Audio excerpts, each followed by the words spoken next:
Olá, bem-vindos ao Sala de Visitas, que hoje vai falar sobre adoção. Aqui no Brasil existem 7 mil crianças e adolescentes na espera de uma família. Por outro lado, 37 mil pessoas estão aguardando uma oportunidade de adoção. Ou seja, para cada criança existem pelo menos 5 novas famílias. Mas por que esse número não fecha? Para responder essas e outras questões sobre o tema, recebemos o advogado Hélio Ferraz de Oliveira, presidente da Comissão da Criança e do Adolescente da subsecção de Pinheiros da OAB. Obrigada pela presença, Hélio. Eu que agradeço a oportunidade. Recebemos também o doutor Iberê de Castro Dias, juiz assessor da Corregedoria Geral da Justiça. Seja bem-vindo. Obrigado, agradeço o convite, é um prazer. Para começar o nosso programa de hoje, Hélio, por que a fila de famílias à espera de uma oportunidade de adoção, né, é maior que o número de crianças? Na verdade, o grande problema que a gente tem é uma colidência de interesses. A criança idealizada pelos pretendentes à adoção, ela é diferente da criança real que hoje se encontra dentro do acolhimento. A gente teve uma mudança significativa do perfil de crianças pretendidas para adoção nacional. Hoje há um espectro muito maior, mas mesmo assim é longe da realidade do acolhimento. Essa é a grande diferença. E, doutor Iberê, qual que é o primeiro passo, na verdade, né, para quem quer adotar uma criança? É muito complicado? O trâmite em si não é tão complicado. A dificuldade que existe, esse descompasso entre o número de crianças disponíveis para adoção e de famílias pretendentes para adoção, como ele disse, realmente está na história de quais são os perfis que as famílias desejam, né? Normalmente as pessoas as crianças e adolescentes disponíveis para adoção têm mais de 8 anos, né? Esse é o maior entrave hoje, é o que a gente chama de adoção tardia, né? A criança com mais de 8 anos começa a ter mais dificuldades de aceitação familiar. As famílias normalmente idealizam ter uma criança recém-nascida, uma criança de 2, 3 anos no máximo. Então, com o passar, é uma eterna briga contra a ampulheta, né? Quando a criança começa a ter 7, 8 anos, começa a complicar realmente a inserção dela numa família substituta. E o maior passo que a gente pode dar é justamente tentar desmistificar isso. E tentar mostrar como é viável e como é possível satisfazer os anseios de paternagem e maternagem, mesmo com crianças um pouco mais velhas. Às vezes até com uma satisfação inclusive maior, né? Você até falou que os pais às vezes querem escolher as crianças, né? Eles podem escolher as características da criança, a idade, Hélio? Os pais, na verdade, preenchem um formulário e nesse formulário é onde se encontram as características da criança ou das crianças pretendidas, né? Então, na verdade, complementando o que o doutor colocou, grupo de irmãos, adoção tardia, adoção interracial, as adoções que são tidas, eu não gosto muito dessa definição, mas como adoções necessárias, né? Toda adoção é necessária, mas as adoções mais difíceis de se concretizar é o enfoque dos grupos de apoio, do judiciário, dos advogados, dos pais adotivos, né? Eu acho que esse é o principal enfoque hoje da sociedade para realmente tentar encontrar meios para que se localizem famílias para essas crianças. O Hélio falou sobre irmãos, né, doutor Iberê? Como que fica a situação no caso de irmãos? Porque muitos acabam sendo adotados sozinhos, o outro fica à espera de um novo lar. É complicado, né? É uma situação bem complicada. Normalmente a gente trabalha para que os irmãos sejam todos adotados por uma mesma família, né? Esse é o quadro ideal. Especialmente quando os irmãos já têm vínculo entre eles. Quando os irmãos já têm vínculos entre eles, é impossível separar, né? Não dá para você separar irmãos que tenham, sei lá, 6 e 8 anos, por exemplo, e conviveram durante muito tempo juntos. Nessa situação, ou as famílias adotam os 2 irmãos, ou então não vai adotar nenhum, não dá para separar. Agora, a hipótese, por exemplo, em que a família tem 7, 8 irmãos, um tem 14, um tem 10, aí o mais novo tem 2 anos e o mais novo nunca conviveu com os mais velhos, porque desde sempre morou em outra casa de acolhimento. Nessa hipótese, eventualmente, dá para separar, porque é muito difícil conseguir uma família que aceite adotar 5, 6 irmãos de uma vez. Então a gente acaba separando, consegue fazer a adoção normalmente do mais novo, e aí realmente, infelizmente, os mais velhos têm mais dificuldades. Mas é aquela questão de tentar, pelo menos, inserir alguns membros daquela família numa família substituta, né? E, Hélio, quanto tempo leva em média, né? Desde o pedido inicial até que a família consiga realmente adotar a criança? O processo de habilitação, ele é dividido em o processo de adoção ele é dividido em 2 etapas. A habilitação para adoção e o processo adotivo em si. A habilitação para adoção, ela demora de 6 meses a 1 ano, mais ou menos, isso considerando o período médio de São Paulo, capital. E o processo de adoção em si vai variar muito de acordo com o perfil e da localidade onde residem os pretendentes, né? Então, tudo vai depender muito dessa questão do cadastro local e do perfil pretendido. Iberê, o que determina, né, a nova lei de adoção e o que poderia mudar, né, com a proposta do Ministério da Justiça e Cidadania, né, eles apresentaram em outubro de 2016. O que mudaria com essa proposta? Vai deixar desburocratizar, na verdade, esses trâmites da adoção? Olha, eu tive acesso ao projeto de lei. Em alguns pontos ali, eu acho realmente que o projeto de lei é falho, inclusive teci algumas críticas para a própria comissão. Quais pontos? Na verdade, o projeto de lei acaba estabelecendo prazos que nem sempre são execuíveis e não tem nenhuma sanção para o descumprimento daquele prazo. E outra, para você formar, a gente está tratando de vínculo entre pessoas. Não dá para você estipular prazo para formar vínculo entre alguém. Isso vale para uma relação de namoro, isso vale para uma relação de amizade, isso vale para uma relação de pais e filhos, mães e filhos, como você quer fazer, né? Não adianta você dizer, não, em 6 meses tem que tudo estar encerrado. Posso encerrar em 1, dependendo de como for o andamento, e posso não encerrar depois de 1 ano. Então depende muito de como as coisas evoluem, depende muito do histórico da criança, né? Por quais fatos essa criança passou? Essa criança foi abusada na infância? Ela foi ser viciada? Isso tudo vai mudando o tempo que leva para esses vínculos se fortalecerem. E também é importante, qual é o histórico da família que está adotando? Porque muitas vezes a família vem com pré-concepções que a gente precisa ir aos poucos desmistificando para poder fazer com que aquele vínculo se fortaleça. Então, às vezes as pessoas raciocinam só no histórico da criança, mas é importante também raciocinar no histórico da família. Por quais frustrações aquela família já passou antes de chegar à adoção. Muitas vezes é um casal que está tentando ter filhos há muito tempo, tem uma série de idealizações, de frustrações, isso tudo precisa ser muito trabalhado. Então não dá para você estabelecer um prazo. Falar, não, em 1 mês a gente vai acabar e todo mundo vai estar adotado em 1 mês. Ou, você pode demorar menos, pode demorar mais. Esses prazos que são meio para inglês ver não me agradam muito. Eu prefiro... o procedimento da adoção em si, a forma como a lei hoje estabelece, me parece muito adequado. Não tem grandes mudanças que devam ser feitas. O grande entrave está na concepção das pessoas. Se as pessoas passarem a aceitar a adoção de crianças mais velhas, grupos de irmãos, adoções interraciais, a gente zera a fila, né? O problema não está na lei, o problema está na mentalidade de quem vai adotar, o que não é condenável, pelo amor de Deus. A gente fica falando isso na impressão de que as pessoas não aceitam a adoção interracial. Não tem nada de condenável nisso. As pessoas, cada um tem seus anseios, dependendo do histórico de como foi criado, do histórico de vida. Não dá para condenar uma pessoa que não queira fazer uma adoção interracial, que não queira adotar grupos de irmãos, ou que não queira adotar uma criança mais velha. Apenas é preciso atentar para o fato de que a fila existe não por conta da lei, nem por conta de eventuais entraves burocráticos, que praticamente não existem. A fila existe por conta da concepção das pessoas, dos pretendentes à adoção. Mudando isso, a gente zera a fila. Hélio, o Iberê comentou sobre o histórico. Os pais adotivos, eles podem ter acesso ao histórico da criança? Sim, podem e devem ter acesso. Porque quando essa criança crescer, ela certamente vai questionar o seu histórico de vida. E é importante que os pais saibam. Só complementando um pouquinho o que o Iberê colocou, eu acho que dentro do projeto de lei existe uma preocupação muito grande, como ele colocou nessa questão do prazo que não se justifica.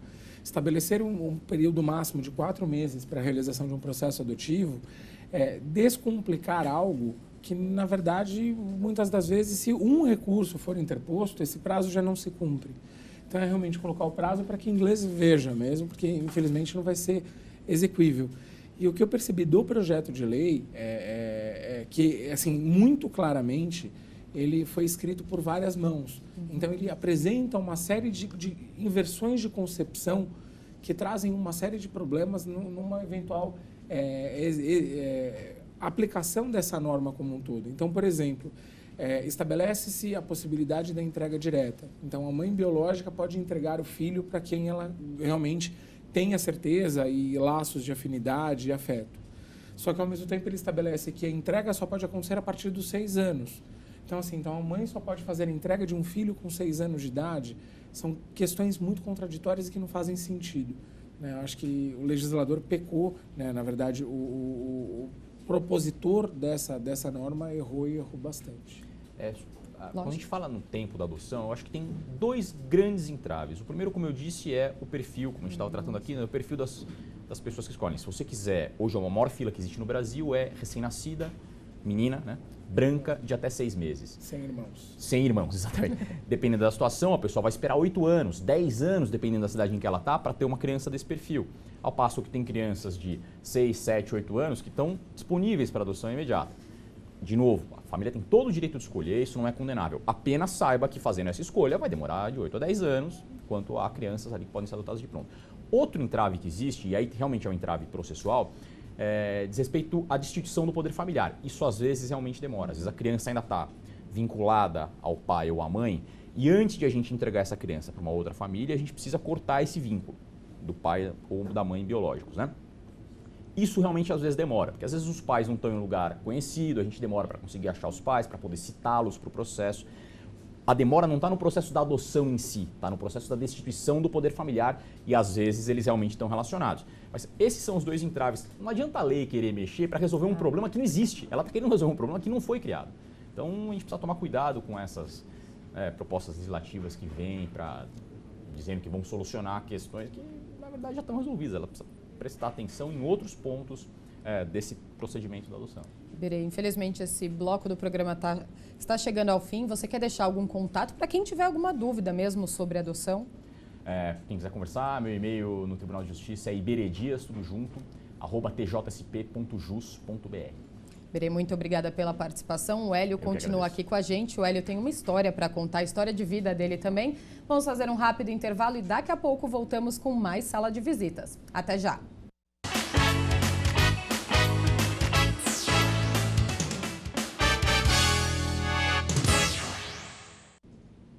Estamos de volta com o programa Sala de Visitas, hoje falando sobre adoção. Continuo na companhia do advogado Hélio Ferraz de Oliveira e agora neste bloco recebo a advogada Andréa Silvia Cardoso Verotti, membro efetivo da Comissão Especial de Direito à Adoção da OAB. Obrigada pela presença. Obrigada. Hélio, no outro bloco eu encerrei falando da sua vida, né? Você tem 3 filhos adotivos, é pai solteiro. Conta pra gente como foi todo esse processo. Depois a Andréa também pode falar sobre o assunto. Sim. Eu conheci os meus filhos em um trabalho voluntário numa instituição. Eu acabei me vinculando a eles. Eles estão comigo desde 2012, comecinho de 2012. Perdão, comecinho de 2011, perdão. E nós estamos bem, já estamos há 5 anos, nosso processo está terminando, é aquilo que o Dr. Iberê falou no bloco anterior. Infelizmente existem diversos recursos e esses recursos acabam atrasando o andamento dos processos, né? Então o nosso processo ainda está em trâmite, mas em razão disso tem alguma questão de sigilo processual, mas basicamente a nossa Constituição é essa. Eu tenho os 3, minha mais velha tem 14 anos, a do meio tem 10 e a caçulinha vai fazer 9 anos agora em janeiro. São irmãos ou não? São irmãos. São irmãos? São irmãos, são 3 3 irmãos. Olha que legal. E Andréa, conta um pouquinho pra gente sobre isso, sobre essa questão, né? Como que é a adoção para pessoas solteiras, no caso de homossexuais, como que é todo esse processo? É um processo muito tranquilo, né? A nossa legislação ela é muito aberta nesse sentido, é um processo muito tranquilo. A mulher ou o homem, ou a pessoa vai passar pelo mesmo procedimento que um casal passaria. Então, vai ter todas as entrevistas, relatórios psicossociais, visitas à casa e depois ela vai entrar na fila de adoção, vai ser habilitada a entrar na fila de adoção, como qualquer casal. E no caso de estrangeiros, eles podem adotar crianças aqui no Brasil? Pode. Inclusive, eu trabalho para uma associação italiana de adoção, chama Avice, e o processo começa no exterior.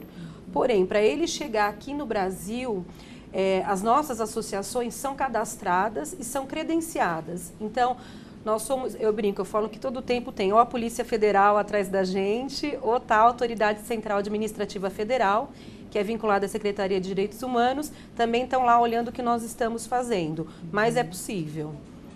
E, Hélio, qual que é a situação dos abrigos, né, atualmente? Os aparelhos de acolhimento institucional, né, que é a nova designação de abrigo, eles se encontram, na verdade, com a sua capacidade de recebimento de criança superlotada, como já vem em problemas de política pública já há algum tempo.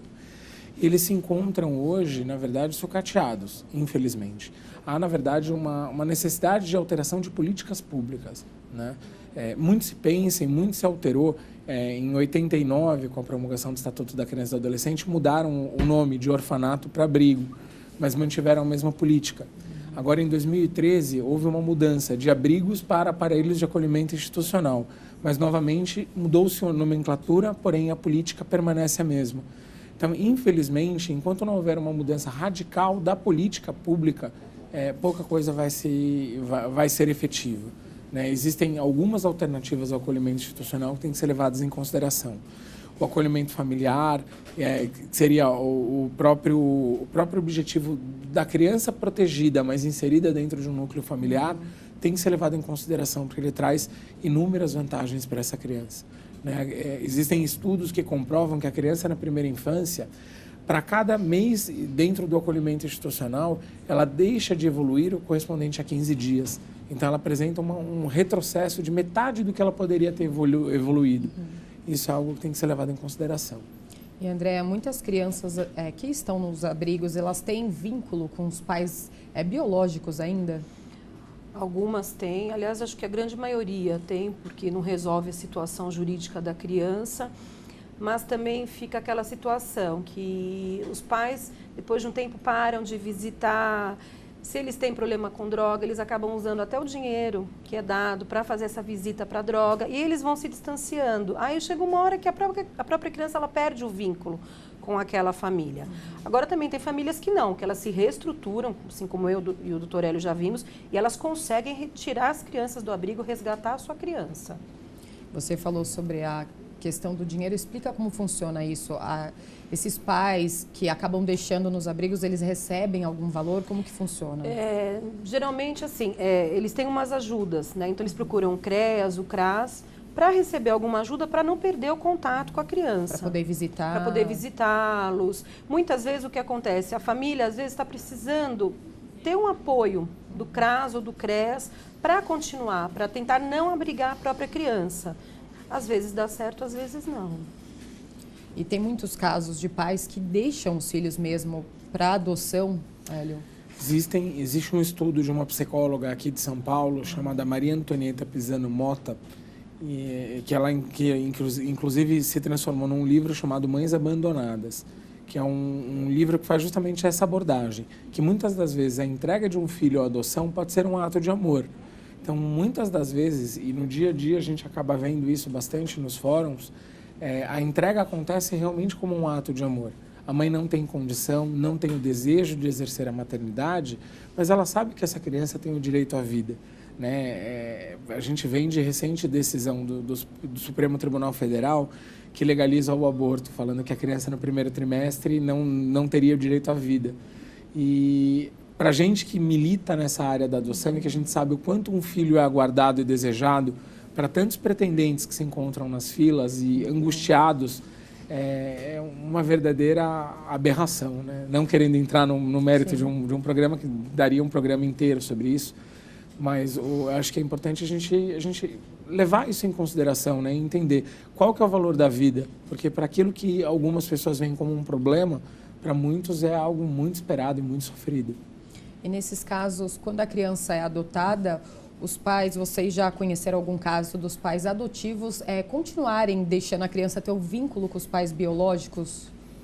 Ou é muito difícil? Eu já tive um caso. Na verdade, o que eu acho importante a gente destacar? A partir do momento de concretizar a adoção, os vínculos existentes com a família biológica são rompidos. Então, não existe mais nenhum direito de visita, nenhum direito a nada. Esses vínculos foram rompidos e essa decisão é irrevogável e irretratável. Então, essa decisão é definitiva. Muitas das vezes a gente vê, às vezes na televisão, falando o fulano devolveu a criança depois de 5 anos de adotada. O que aconteceu não foi uma devolução, foi um novo rompimento. Porque, na verdade, a partir do momento que concretizou a adoção, o novo vínculo formado ele não pode mais ser constituído. Eu tive um caso em que, na verdade, a família foi destituída porque havia uma situação endêmica na família de origem e que essa criança se tornou um jovem e esse jovem procurou pela família para ter contato, mas assim, um contato superficial, e mantém um contato. Não há nada que proíba, mas nada que obrigue. Eu não tive nenhum caso. André, a gente já falou muito sobre a questão da idade das crianças, né? De acordo com o Conselho Nacional de Justiça, a maioria dos que querem acolher uma criança espera que ela tenha no máximo até 5 anos. Enquanto isso, 77% tem mais de 5 anos e 57% desses menores têm mais de 10 anos. Isso dificulta muito o processo de adoção, né? Dificulta, acho que é a adoção nacional. A adoção internacional, não. Nós fazemos adoção de crianças maiores. Olha que legal. Né? Até eu acho que é muito da cultura do país, da cultura do povo. E na Itália o que a gente vê são crianças maiores sendo adotadas, agora crianças de 10, 11, 12 anos. Então a gente vê. O brasileiro não, ele quer aquele cuidado, ele quer... Eu vi outro dia de uma moça, eu não acho que ela está errada. Ela falou, eu quero trocar a fralda. Quer passar por todo o processo da maternidade, né? Eu falei, então você está certa, você continua na fila esperando, o tempo que for, mas vai chegar a sua hora. E Hélio, o que é apadrinhamento afetivo, né? Conta pra gente. O apadrinhamento afetivo é algo que se iniciou no estado de São Paulo, na comarca de São Vicente. Ele é uma forma de possibilitar a criança e o adolescente acolhidos institucionalmente o convívio familiar, mesmo que as famílias não tenham necessariamente a intenção de adoção. Então, essa criança ela passa a se vincular a algumas famílias e essas famílias passam a servir como um referencial para que essa criança se desenvolva de uma forma a ter uma noção, ainda que bem superficial, do que é a convivência familiar. É uma tentativa do Estado de atender essas crianças e adolescentes que acabaram envelhecendo dentro dos abrigos. Voltando a falar o que o doutor Iberê sempre colocou, né? A gente não pretende direcionar o pretendente à adoção àquilo que ele não espera. Né? A adoção ela tem que ser uma via de mão dupla. Né? O pretendente à adoção se realiza e a criança se realiza com a família encontrada. Mas dentro do descaso que, infelizmente, direcionou a adoção nos últimos tempos, não por culpa do judiciário, mas principalmente por culpa do legislativo e pela ausência de políticas públicas eficazes para essas crianças acolhidas, esse envelhecimento dessas crianças faz com que, infelizmente, daqui a alguns anos, hoje a gente fala do adolescente de 10 anos. Há 5 anos atrás a gente falava que a criança com 3 anos era velha para adoção. Hoje a gente fala que a criança de 8 anos está velha para adoção. Daqui a mais 5, 6 anos, a gente vai ter uma geração inteira de crianças que cresceram dentro do acolhimento institucional e que, quando completam 18 anos, são colocadas em albergues, junto com os moradores de rua. E esse vai ser o nosso novo problema social. Então, eu acho importante, voltando para a pergunta do apadrinhamento afetivo, porque você possibilita que essa criança tenha a possibilidade de se desenvolver e de constituir vínculos com outras pessoas. Porém, sinceramente, no meu ponto de vista, o principal é como nós vamos preparar essas crianças e esses adolescentes que já são, teoricamente, bem entre aspas, inadotáveis, que é uma expressão que eu acho péssima, para uma vida futura, para uma vida adulta. Porque a partir do momento em que a gente tem uma ótica protecionista, em que a gente coloca essa criança dentro de um lar e oferece um lar, mas quando ela faz 18 anos, nós simplesmente abrimos as portas e a colocamos na rua, infelizmente, essa criança, esse adolescente, ele tem uma grande tendência a seguir pelo caminho mais fácil, que é o tráfico de drogas, que é a prostituição, que é o envolvimento com as drogas, entre outras tantas questões. Então, assim, como que a gente vai indenizar moralmente essa criança, esse adolescente, que por culpa nossa, enquanto sociedade, não tiveram uma oportunidade? Eu acho que esse é o grande questionamento que a gente tem que ter, né, para que a gente não se culpe no futuro. Hélio, muito obrigada pela presença aqui no programa. Quer deixar algum contato? Eu agradeço a oportunidade. Eu vou deixar o telefone do escritório, que é o 3104-7752. E vou deixar também o meu e-mail, que é h.ferraz@ferrazadv.com.br. André, muito obrigada pela participação também no programa. Deixa algum contato, se alguém tiver dúvida, né, sobre adoção. Claro, eu vou deixar o meu celular, tá? 999974167 e meu e-mail é averote@hotmail.com.